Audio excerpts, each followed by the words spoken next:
بسم اللہ الرحمن الرحیم۔ افغانستان کے برطانیہ کے ہاتھوں 1878 کی جنگ میں شکست کے بعد برطانیہ کی جانب سے عبد الرحمن خان کو نیا امیر بنائے جانے کے نتیجے میں برطانیہ اور افغانستان کے درمیان ڈیورنڈ لائن معاہدہ طے پایا، جو صرف ایک صفحے پر مشتمل ہے، اور اس پر امیر عبد الرحمن خان اور برطانوی ہند کے سیکرٹری خارجہ سر ہنری مارٹن ڈیورنڈ کے دستخط موجود ہیں۔ آگے بڑھنے سے پہلے ایک بات کی وضاحت کر دیں کہ افغانوں کا یہ دعویٰ سراسر جھوٹا ہے کہ انہیں کبھی شکست نہیں ہوئی۔ سچ یہ ہے کہ وہ اپنی تاریخ کا بڑا حصہ ایرانیوں، یونانیوں، منگولوں، ترکوں کے محکوم رہے ہیں، جبکہ سلطنت برطانیہ نے وہاں اپنا بندہ امیر عبد الرحمن بطور امیر مقرر کر کے وہاں بالواضح حکومت کی ہے، جس کا سب سے بڑا ثبوت 1880 کا گندم معاہدہ ہے، جو برطانیہ کے ہاتھوں شکست کے بعد امیر یعقوب خان نے کیا اور افغانستان کے خارجہ امور تاج برطانیہ کو سونپ دیے، اور جس کی توثیق امیر عبد الرحمن اور ان کے بعد آنے والے حکمران بھی کرتے رہے، اور اسی معاہدے کے بعد برطانوی ہند کی فوج افغانستان سے واپس ہوئی تھی۔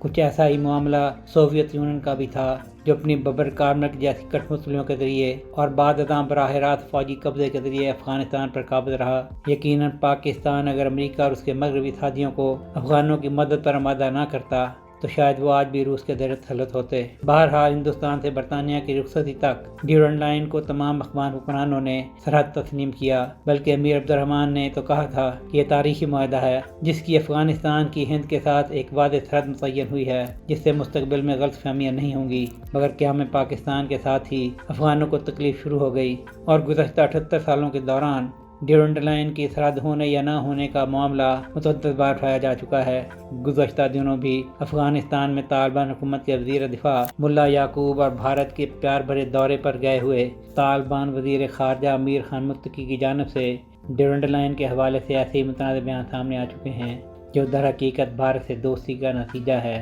حقیقت یہی ہے کہ ڈیورنڈ لائن وہ 2600 کلومیٹر طویل سرحد ہے جس کا تعین 13 نومبر 1893 کو ہونے والے ڈیورنڈ لائن معاہدے میں ہوا تھا، اور جس کی توثیق امیر عبد الرحمن خان اور اس کے بعد آنے والے تمام حکمرانوں نے کی ہے۔ سہیل شہریار، پاک ترک نیوز۔